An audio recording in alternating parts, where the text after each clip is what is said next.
Give me a gut check. You get this shock and awe news about the job. Are you scared? Are you comfortable? How do you feel? Oh, you're all looking at me. Oh, I get freaked out. I don't like it. I don't want to touch a retirement yet. I don't want to go anywhere near it. I want it to sit there as long as possible because I don't know what the future brings. And I just want him to work.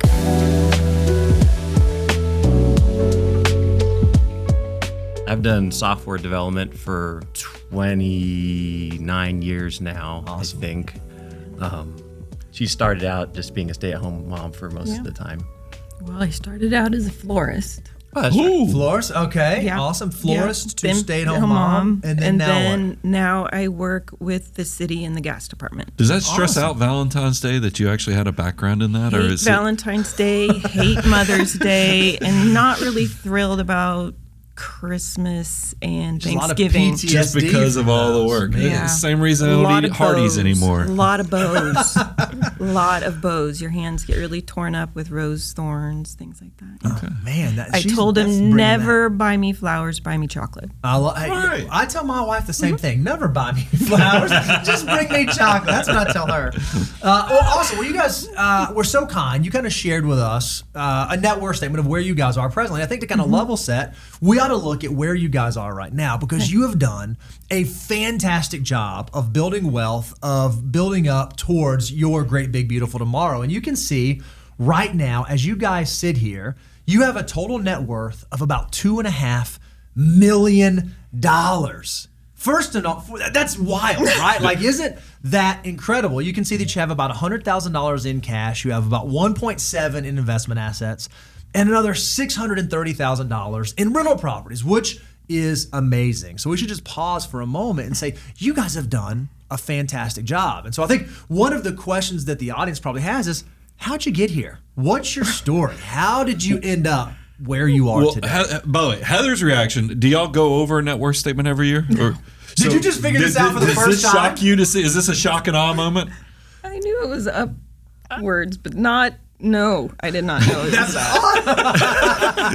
Chris, what are we doing here? You know you're supposed to be having annual net worth meetings. It's not annual. It's all the time. I tell her, hey, guess what? And she just doesn't care as much as I do.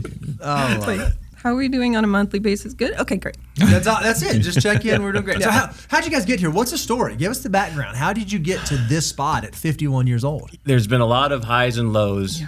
And honestly, for most of my life, I didn't know what I was doing with in terms of money. I started working, and it was right before, where the .com stuff started happening.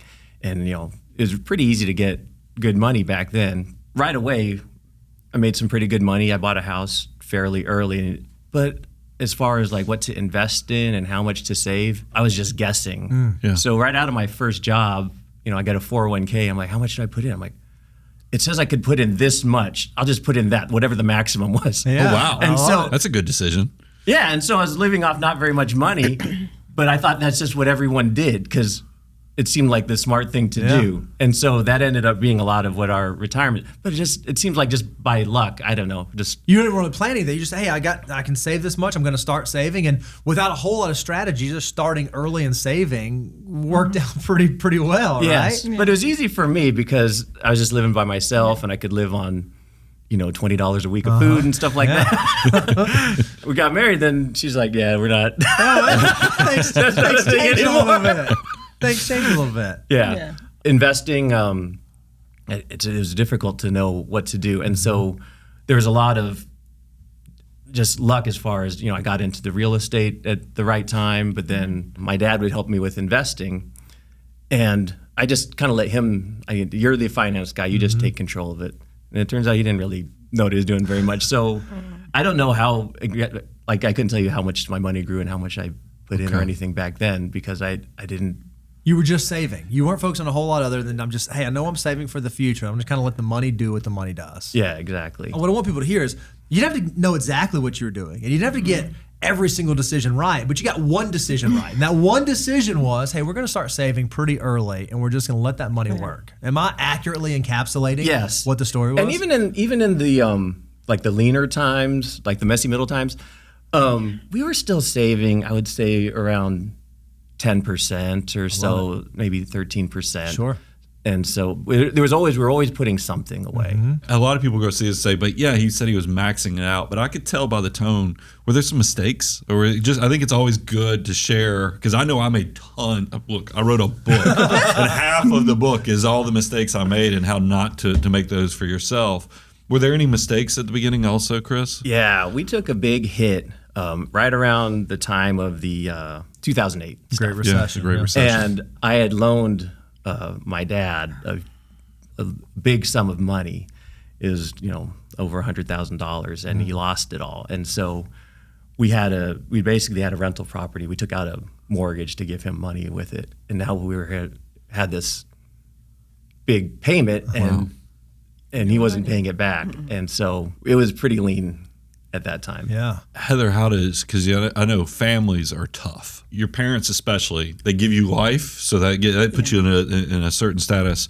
But here you are, the spouse. I mean, how was that season? Well, I felt horrible for him because it's his dad. Yeah. So it was kind of like my experience wasn't his experience for sure. And so it was just trying to support him and all that, and just, okay, where do we go from here type attitude. Because it was hard, because it's sticky, because it's family. Real messy. Real messy. And then with him having regrets about things, and so it's like, no, but where do we go?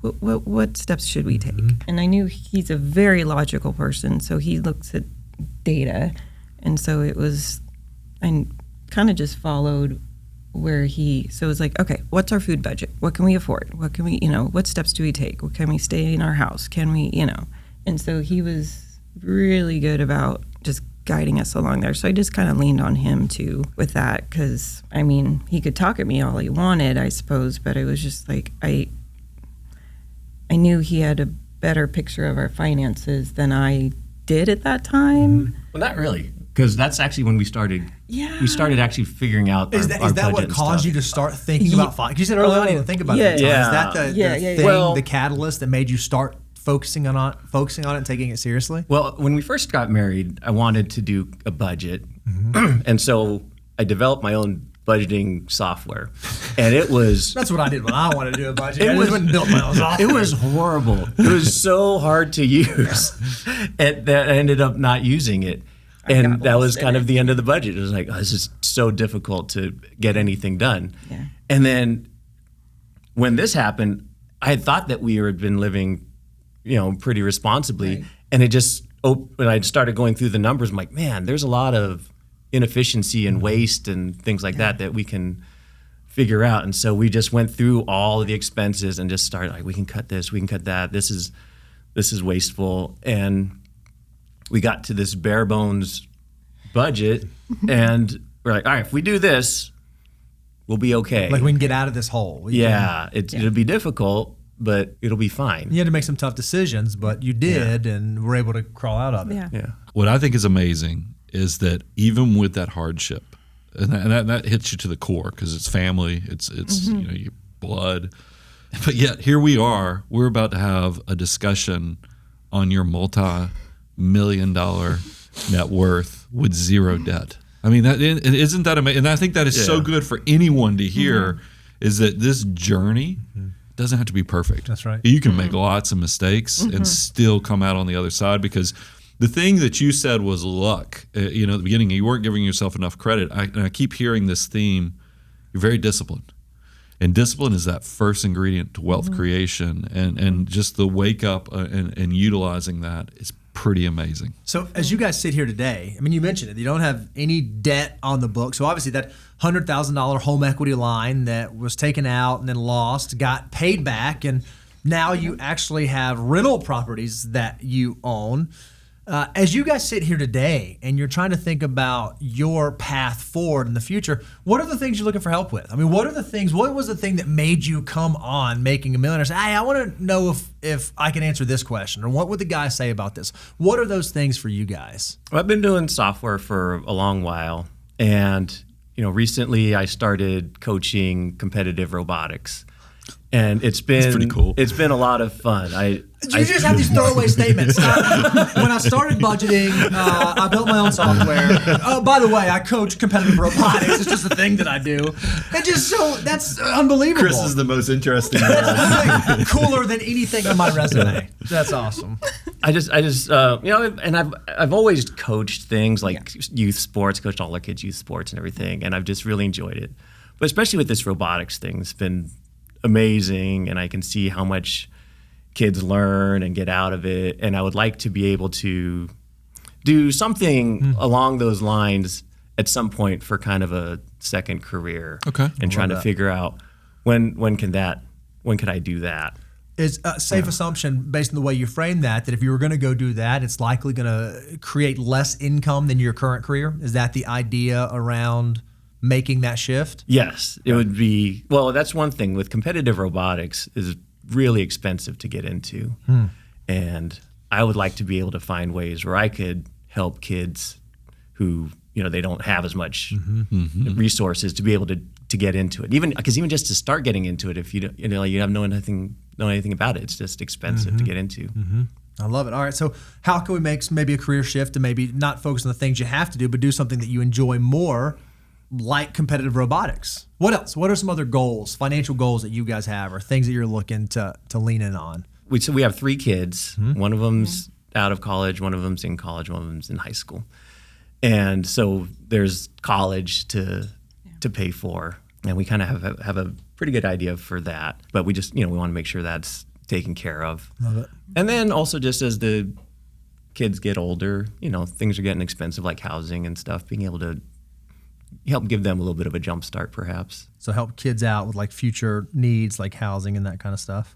Heather, what about you? The budget that we have, it's like I still kind of in my head fall back to where we were at, and that was a long time ago, but the remnants are still, they sit with you. Yeah. We have our little budget app that we use, and sometimes I get really bad at it and I don't put my receipts in. And so my goal right now, it sounds silly, but it's important to me, is to stick with it, because it doesn't, we are not on as strict of budget as we used to be, obviously, but it's still important to know what you're spending. Yeah, we thought we were doing it right. We thought we were doing good. Gosh. And then, so that's why when you just look at your receipts, you know, okay, this is how much we spent on gas this month. This is how much we spent on groceries this month. This is how much we spent on Heather's fun things. You know, it's like there's budgets for everything.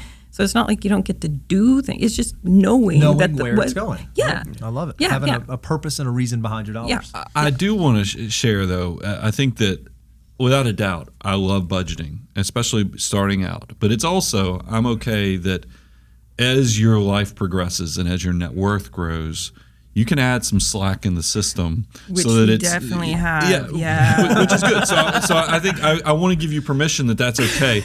But there is something under the surface that I do think when big life things come your way, it sometimes can be a jolt to say, oh my gosh, yeah, well, let's get back to the basics of what kind of created. I know, and I wanted to just give you guys an opportunity.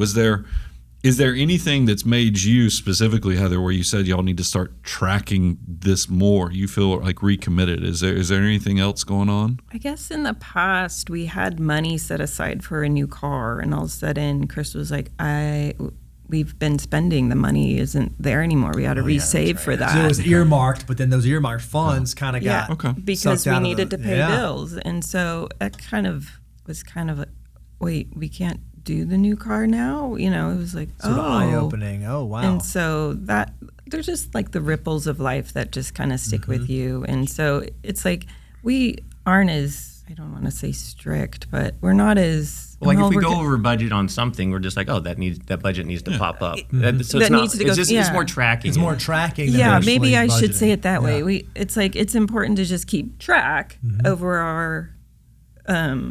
we have everything in like categories, and so it's like, you have extra money here, and you have extra money here, and then you have extra money here, and then like I have like my little fund that I get to have, and he has, and so you can just be splurging, but because you just you've accounted for it. Exactly. Yeah, You've accounted for the things that you spend. And so that's when I say keeping track of your receipt. It's just so I know where those things go. And it's like we're not as strict as I guess it sounds strict, but we're not as strict as we used to be. You're more just keeping an eye on it. Yeah. You're keeping Exactly. tracking Yeah. it. That's great. Maintaining. Yeah. So what I'm hearing yeah. you say, a lot of what you're focused on is kind of like immediate, like right now, how are we tracking? I noticed you didn't mention financial independence. You didn't mention retirement. You didn't mention any of that kind of stuff. Is that a goal that you guys have? Because as you sit here at 51 with $2.5 million, a lot of people are going to see this and say, these guys, where are they? Are they financially? Is that not something on the radar for you guys? Yeah, that's part of what we'd like to find out. No? Okay. Well, I kind of. Definitely for him, but no, I mean, I would like to change careers at some point, and that timeline has actually been accelerated. Just yesterday, I found out I got laid off, and so I only have till June with this current job, and so it's been something I've been planning. Like, oh, could I retire at some point soon? And so now these questions come up a little bit sooner than expected, and it's like, well, do I get another job, especially because our youngest is going to college. I was thinking it might be a good idea to have a regular job during college, or could I do something else and just make some money between now and whenever. I don't even know what that number would be. First of all, wow, right? That's a huge significant, because I think about in like a small, we were saving for a car, and then when it came time to buy the car, the money wasn't there, and that was like, uh-oh. And now here we are. I'm kind of thinking about financial independence, and now this thing happens yesterday where it's like, oh wow, are we there? Is the money that we had for retirement going to be there? Are we going to be okay? I got to believe that's some of the stuff that's like rumbling around in the car as you're driving here, right? Like, what's this going to look like? I've been kind of expecting, but it came out somewhat all of a sudden. Yeah. And so just trying to think about how much money do we actually need? Like in the immediate right now, what do we need to get by? And then for what's in retirement, like how much more do I need to keep adding to retirement? Or is it good where it is? And can we just hang out where we are until we can access the retirement funds? I love this. Well, let's talk about what you guys have been doing, because you said, okay, how much have I been saving, and where should I, and how much do we need to keep saving? Let's talk about what you guys have currently been doing, because we know that you're at a $2.5 million net worth, which is amazing, but it's not like you took the foot off the pedal. You guys are still great savers. When we look at your savings priority, how you guys strategize, you're still saving about 21% of your gross income. You've got about $85.50 going into your HSA, so you're maxing that out. We love that. That's a solid step 5. You're both maxing out Roth IRAs at $16,000 each. Again, another step 5. By the way, congratulations for being in that post-50 age group. as a fellow person, will it make Bo feel like the odd person get those that doesn't get the catch-ups. catch-up contributions?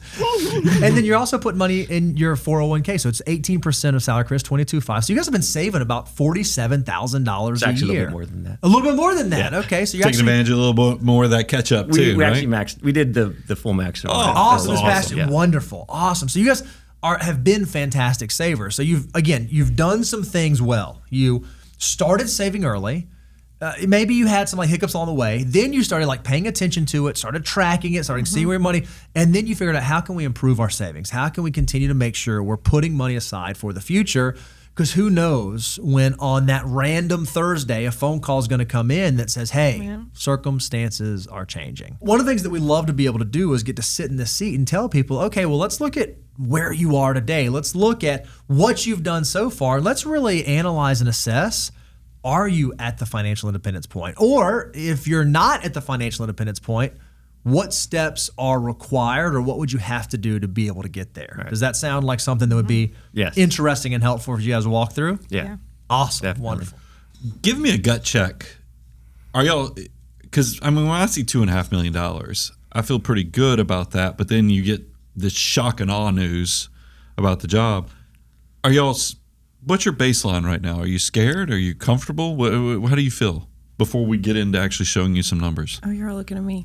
Well, I want both of you. How but do you feel? Did you see that? All the eyes turn. Yeah. Oh, I get freaked out. I don't like it. I don't want to touch a retirement yet. I don't want to go anywhere near it. I want it to sit there as long as possible because I don't know what the future brings, and I just want to to work. Well, you got kids that are about to go to college. I get that. I get don't that. feel old enough yet to even be like looking at even touching anything on Preach. that yet. 51 is So like 35. Retirement's for the old people, not the 51-year-olds. That's what I'm hearing you say. I don't feel ready yet. So Got it. I don't know. I got it. And how about you? One thing happened when the thing went south in 2008. We learned a really good lesson as far as relying on money, and it was a scary point in time for us back then, because I realized we did put a lot of security in our retirement and our money situation, and really I was just realizing our faith is the really important thing through that whole thing. That was what got us through, and I just thought, if we have us and our family and we live in some dumpy little apartment, who cares? We'll be okay. Yeah. And so we know the things that really matter to us. Yeah. And so like with the stuff right now, it's like, well, we have enough money. Like if we bought like a very small house, we would be fine. okay. It's just like how much extra would it be? I guess. I love that. So I love that. It's a Yeah. great perspective, especially going to an unknown like this, Yeah. to figure out, okay, well, what's the minimum threshold? But again, you guys have done a lot of the hard work of saving and building. And so one of the things I want to answer is, okay, well, we can answer the minimum threshold, but are you at the point where you could maintain the actual desired standard of living, the desired lifestyle that you have? And I think it'd be super fun for us to dive into those numbers. okay. I'm no robotics expert. I want to be very clear. But I would imagine when it comes to robotics, the quality of the materials that you're using to build the robotic thing probably improve the robot that you build. Is that a safe analysis? Like if you have good materials that you're using, you get a good outcome on the back end. Well, personal finance is no different. So when we think about you guys, I want to run through the assumptions, the inputs that we're using for your retirement plan, because the outcome, the analysis is only going to be as good as the assumptions we put in. So I want to make sure that all of this is accurate and representative of the life that you are currently living and the life that you want to live. So we know that right now, both of you are 51 years old. And we're going to assume in our base case that we're going to have an age 65 retirement for both of you. So we're going to work to full retirement age in our base case. We're also going to assume an expiration for you guys of age 95. So we want to have like a nice long life, a nice long retirement that we're going to be planning for. When we think about the money that we want to spend, you guys have told us, you put together a budget, you said, hey, our base living expenses to live the life that we want to live on our terms is $9,000 a month. Is that accurate? It's pretty close. Yeah. It's pretty close. Because when we looked at the numbers, 9 was in there, but it seemed like there were a lot of months where it might have actually like trended closer to 12. And what I want to do is I want us to be very realistic around what our living expenses are. Because you said, Heather, you said this comment, I'd like put asterisks by it. You have to know what you're spending. You have to know where your dollars are going. That is so true in the accumulation and building phase, but it is even more true in the decumulation financial independence phase. Because the viability of a long-term plan is very much going to depend on spending. So I want us to be so accurate with what we model so that you understand and recognize what you're actually getting into. Because while you can cut to the quick and you can cut all your expenses down, I think for most folks, that's not the goal of financial independence. The goal is to live the life that you want to live, the way that you want to live it, on the terms that you want to live it. So we're going to use 9,000 as our base case, but we're going to deviate from that pretty quickly. Okay. You guys also said, hey, there's this idea that we might want to buy a future house. So we've got this money that we've been saving up, about $400,000, a little over $400,000 that might be for a future home purchase. The way that we wanted to think about this in the plan, because you didn't tell us like when that house might happen or what that might look like, we just assumed that pot of money is already earmarked for that house. And we had to arbitrarily pick. So we just said in 2030, whatever that pot of money has grown to, we're just going to use that to go buy the house. So that's your house fund. And in 2030, you're going to buy a primary residence. Does that sound like a reasonable assumption? Sounds about right. Awesome. So then when we think about the resources with which you have to work, we know that you have your cash reserves at about $108,000. We know that we have this like home buying fund that right now has about $416,000 in it. And then we have all of your various investment accounts. We have the Roth 401k, the SEP IRA, the traditional 401k, traditional IRA, all the HSAs, and then we have all of your rental properties in Alabama. So if we look at you guys, you are at about a $2.4 million total net worth. That's the net worth with which we have to use to provide for financial independence. Anything, you don't have some crazy big trust fund account that's left off of this, right? No. Okay, awesome. So this is what we have to work with. These are the numbers. So then when we think about, okay, well, what are the resources you have to use? We know that right now, or as of a few days ago, Chris, your salary and bonus was about $125,000 a year. Heather, your salary and bonus was right at $50,000 a year. So as a household, about $175,000 household income. So we'd assume if you were going to pivot to a similar career, you would make around that income. That's our base case scenario. We also know for each of you, you're going to get Social Security benefits at some point in retirement. For our base case, we're saying, hey, what if they wait until they hit full retirement age? So you're going to work till 65, pay into Social Security until 65, and then at 67, you'll begin drawing a benefit. Well, based on your income and what you've paid into the system, we're estimating, Chris, that your Social Security will be a little under $47,000 a year. And Heather, yours will be right around $23,000 a year when you get to Social Security age. We also know that you have some rental income coming in from all these Alabama properties. It's about $50,000. And then Heather, you have a pension that's going to be about $8,400 that will start when you get to age 65. $8,500 annually, not monthly, but it's just we want to make sure we factor that in. Yeah. From an income standpoint, is all of this accurate? The pension might not. Well, no, the pension's right. Yes. Is that good? Right, yeah. Okay, great. Because again, the quality of the output will depend on the accuracy of the input. So we want to be as accurate, but also as conservative as we can. And so what we said also is, okay, if you're working, we're imagining that you're going to continue being savers. So you're going to do things like max out your HSA. You're going to do things like put 18% of your salary into the 401k. We're going to max out the Roth IRAs. Chris, your current former employer was putting money in. So there's an employer match that we were including in this. So as long as you're working, we assume that you're going to be saving. So what we said is, with all those assumptions about your unique scenario, what does this look like if we have a 3% inflation rate? So that $9,000 a month is going to grow at inflation, and our cash will grow at inflation, and our property values will go up with inflation. So that way we're tracking that appropriately.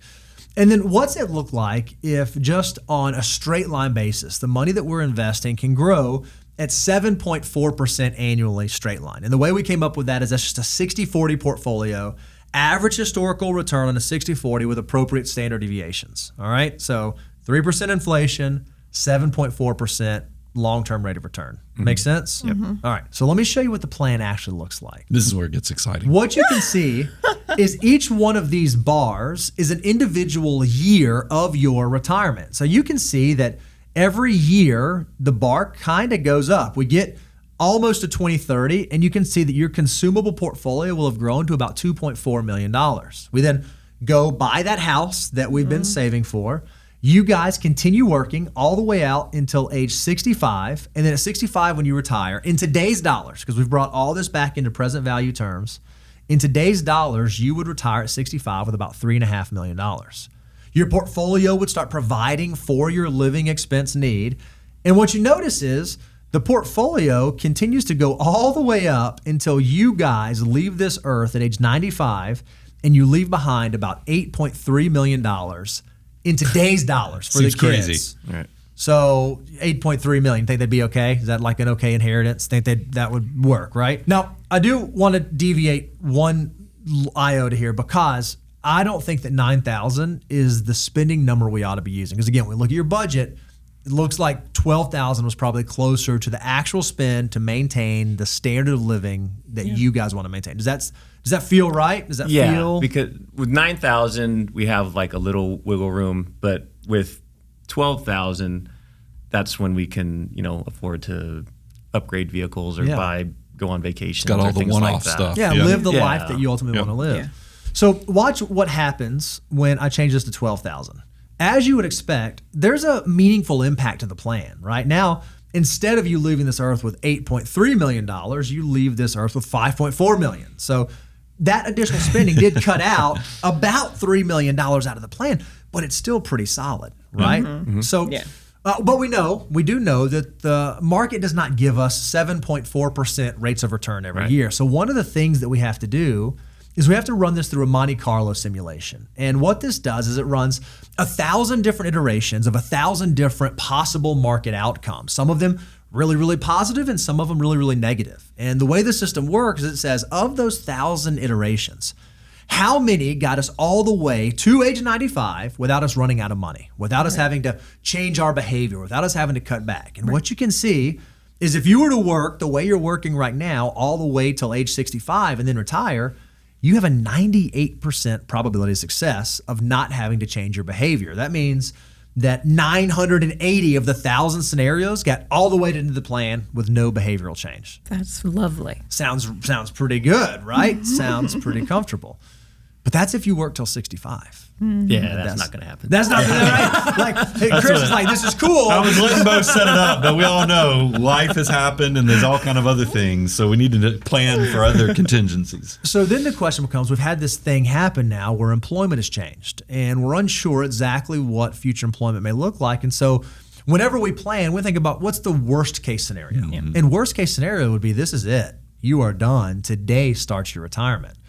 So if today were to start your retirement, we have to adjust some of our assumptions. So one of those assumptions is we're not going to be working out till age 65. We're also not going to be saving the same way that we were saving, because now when we go down to one income, that's going to have to provide for living expenses. And then the other change that's going to take place is Social Security was built as though we were going to pay into the system all the way until 65. If you stop working now, well, you only paid into the system until 51. So your Social Security benefit would also have to decrease. So if you were to retire today and your Social Security also decreased, okay, now we have some problems, right? Like this doesn't look ideal. You can see that even on our straight line assumption, by age 84, the portfolio has been depleted. It's now gone to zero. For good measure, we have to look at the Monte Carlo simulation again to see what the probability of success is. You can see that now it's dropped to 37%. Right. So what that tells us immediately is we have a problem. So I'm going to pause there for a moment. Tell me where your mindset is right now. Spending $12,000 a month, I mean, that's a lot for us. Because we have that excess wiggle room. We basically, we want to save 25% of our income. So we put that away. And then beyond that, it's just, this is money that we can use for whatever we want. So in some ways, it's not the amount of money. We would just do less things. Yeah. So imagine one of the questions you're trying to ask is, okay, well, 12,000 doesn't work. Is there a number that does work? I mean, you tell me if that's a question you're curious about. Well, I'm just trying to think, how much do I need to keep saving now for retirement? Because that will help me determine what kind of a job that I should get. Sure. Perfect. I guess that's the main question. How much money should I be making right now That's a great until I question. can access retirement? I love that, because whenever we face problems, there's only two levers that people have to work with. And that, Brian, you say this all the time. There's two levers, only two things you can do when you're trying to solve a financial problem. You can make more money or you can spend less. Those are the two levers. Obviously, this is what I call the doo-doo plan. When we put on the 3D glasses, so I don't, and I say this for you, That Heather. got a giggle for well, no, Heather. but because I can see, and even our discussion as we were walking into the studio, Heather's probably a little nervous about this just from some of our discussions. So that's why I'm telling you, this is as bad as it gets on the doo-doo plan. But the good news is this isn't actually what I think the down to earth plan is. I think that there's lots of alternatives, some levers that we're going to be able to pull. And Bo kind of laid out the dream plan. That was the 65 and all the other things. So now we've kind of given you, if you worked until 65 and all this, you're going to leave the earth with $1 gazillion, which was somewhat unrealistic. But now we're giving you this baseline of the doo-doo plan because some things life has happened. Yeah. I'm excited for Bo to fill in the gaps on kind of what the down to earth plan is, because that's where we start building this thing back. So hopefully you leave here feeling like we at least paid respect to what opportunities you guys have. So let's think about this, right? You said there's two levers. I can spend less or I can make more, increase my income. And you just said, hey, it'd be great if you could just tell me, if I got to go to another job, how much do I need to make? Like how much do I need to save? What does that number look like? Okay. Well, what we figured out and again, I'm going to go back to our illustration because you can see we have this issue where we're kind of running out of money in our 80s if we just got the straight line, right? And it's a pretty low probability.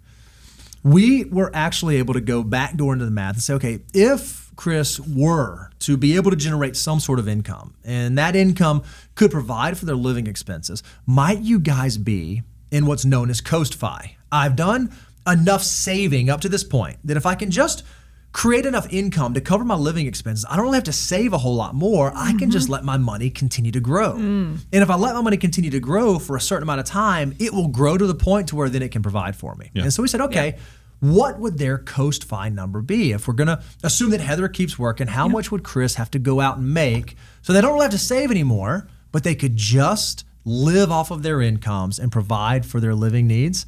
And what we found was if you could get a job that pays $60,000 a year, or if you could side hustle and make $60,000 a year, you notice that on our straight line, it kind of flattens out. That, you start retirement, you have today a consumable portfolio of about $1.8 million.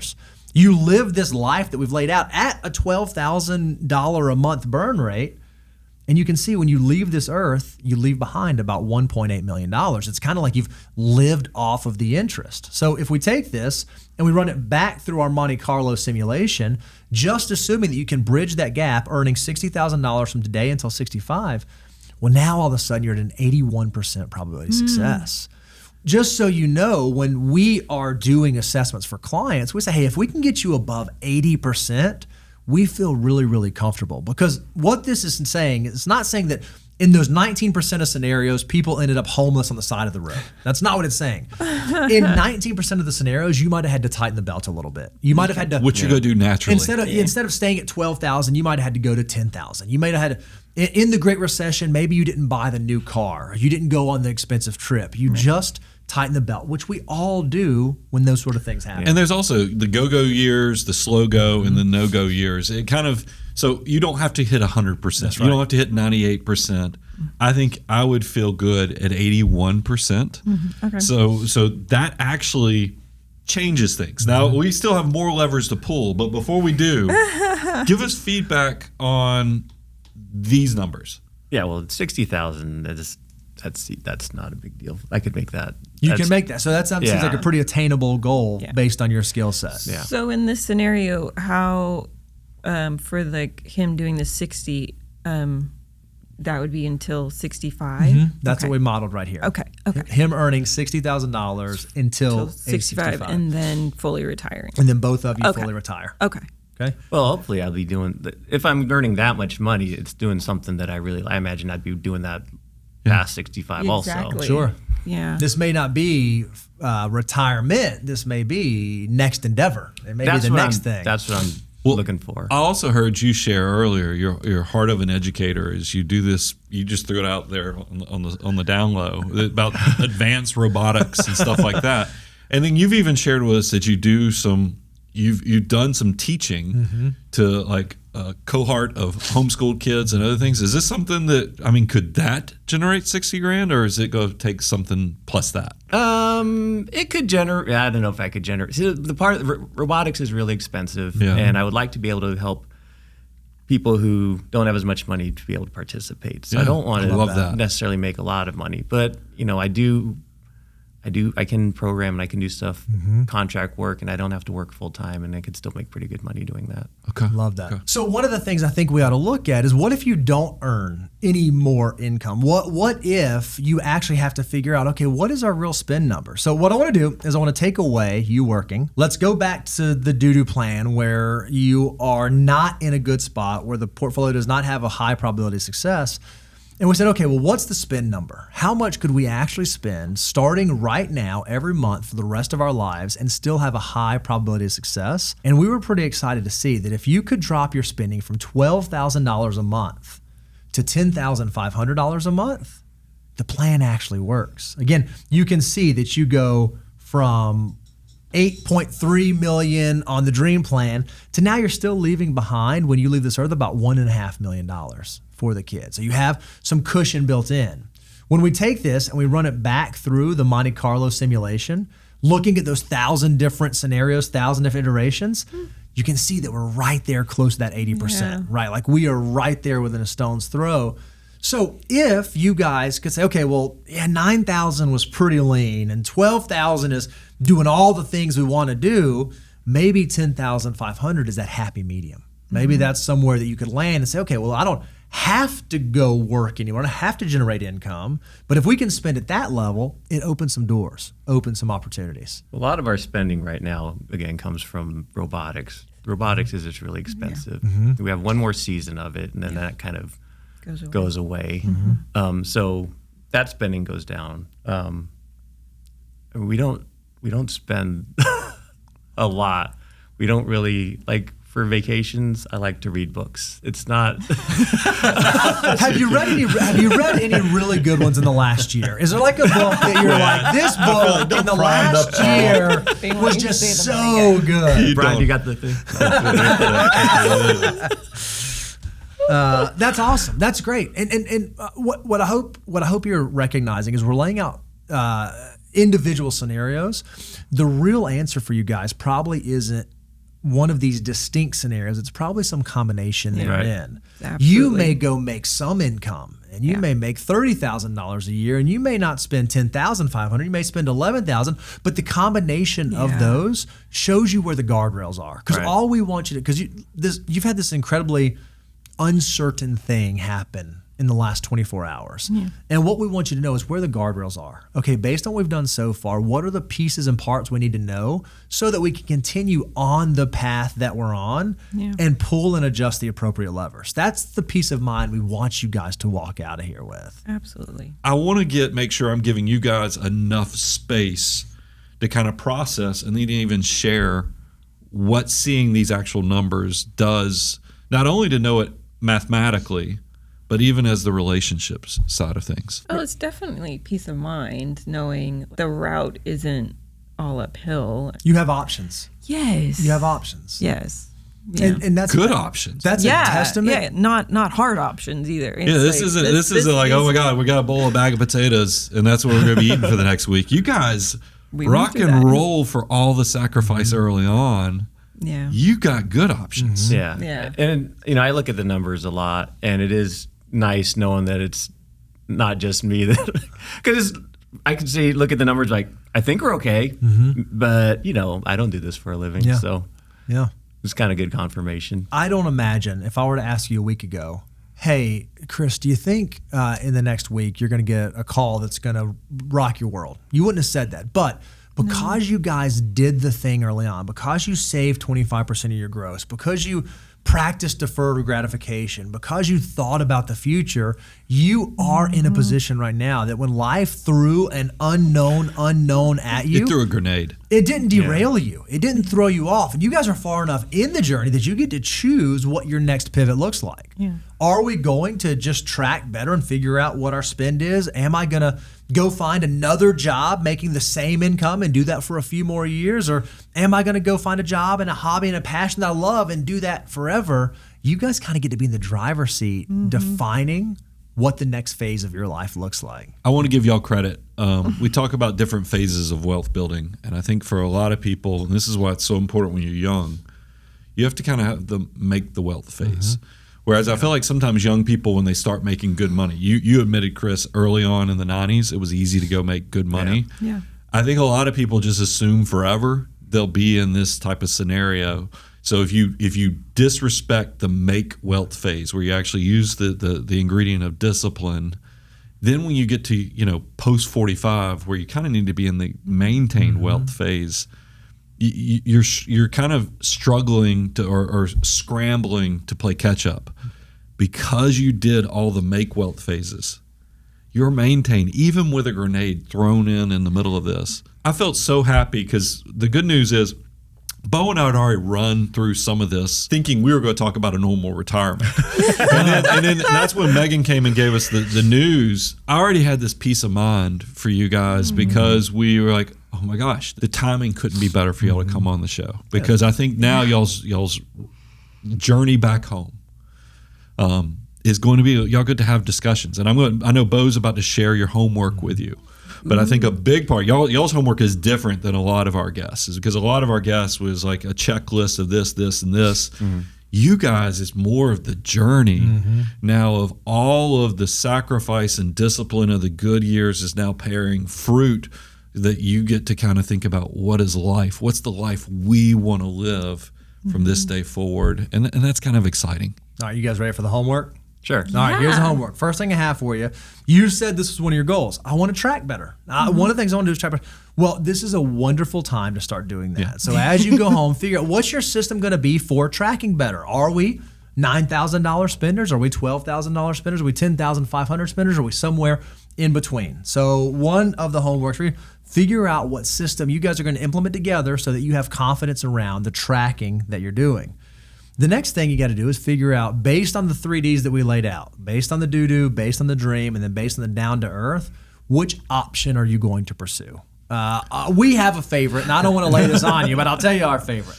We love the idea of you going out and making, not the same income that you were making, but if you could go out and make an income of like $60,000 doing what you love, and you allow those dollars to continue to grow from now until you get to normal retirement age, you just have to get a whole lot less creative. Because we didn't talk about this, but we could look at your account structure and where you have to pull dollars from right now, and you could do it. Like there is a scenario, but you have to do stuff like tap into your Roth IRAs and that sort of thing. And man, if you could just let those dollars grow from 51 where you are now to just 59 and a half or maybe 65, it just makes it a whole lot, I don't want to say easier, but it makes it a whole lot easier. So it's one of those things. I think that's a great scenario for you to consider, but you guys have to figure out, what do you ultimately want? What do you want this next phase to look like? And then your last thing is build the next steps. If that's the case, what is the first next thing that you're going to do? Is it brush up on your resume? Is it begin making connections? Is it start looking for the opportunities that can give you paid gigs right now? You'll know that better than anyone else, but you have to start the process of moving in that direction. And you guys get to define, what do the next 40 years look like now that we're at this pivot point? Everybody assumes that things are easier, especially when they see success. But the reality of that, and we see it all the time with our clients, is that, man, it's not the straight line. The financial order of operations isn't even a linear process. There's going to be steps back. And there's even times where you have to dust yourself off and figure out where you go. But I mean, I got so excited just knowing that we got to have this conversation, have this discussion about how you can live your great, big, beautiful tomorrow. I just feel so fulfilled knowing that y'all made the sacrifice early on. And that's why anybody who watches our content, and even for people who get a late start, just do something. Today is the day to make action happen so you can start building your great, big, beautiful tomorrow. And that's why, Bo, if others want to join and come on or even know how to become part of Making a Millionaire, what do they need to do? Yeah, if you'd like to be on Making a Millionaire, you can go to moneyguy.com/apply. Or if you want to access any of our free resources, you can go to moneyguy.com/resources. Thank you for coming on. Y'all been great.